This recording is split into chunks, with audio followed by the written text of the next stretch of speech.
Først skal vi have ordnet linen. Og den klarer jeg altid bagfra. I dagens anledning så er det en 10 meter line. Det er ikke det, jeg vil anbefale til nosework. Men det kan lade sig gøre.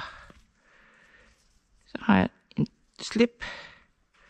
Og så bytter jeg rundt. Så har jeg min førerhånd, hvor linen egentlig ligger løs, men jeg har en tommelfinger, der kan styre spændingen, og jeg har min linehånd.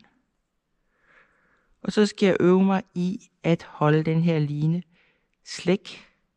Det vil sige, at man kan se, hvor meget jeg påvirker karabinhagen, der sidder nede på stolen. Først så går jeg baglæns.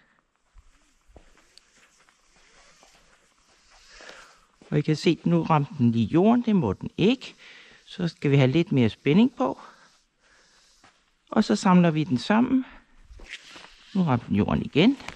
Så kan vi øve os, fordi det er en rimelig tung line. Så der er masser af bevægelse i den.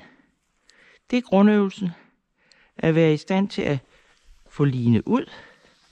Og I kan se, at den løber ud fra min højre hånd. Og jeg holder spændingen med min venstre hånd. Og jeg samler sammen i nogle store ryg, hvor jeg kan bremse linen og bremse mig selv, når jeg samler ind. Så meget af mit arbejde, det foregår i min venstre hånd. Hvis man hellere vil have den modsat, så kan vi jo arbejde her. Igen, førerhånd og linehånd. Så går vi ud.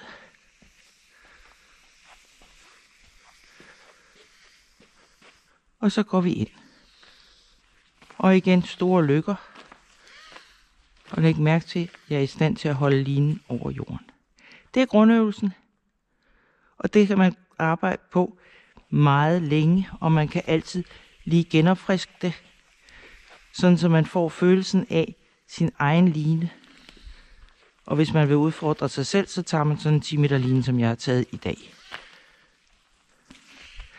Så sker der en hel masse, når der kommer hund på.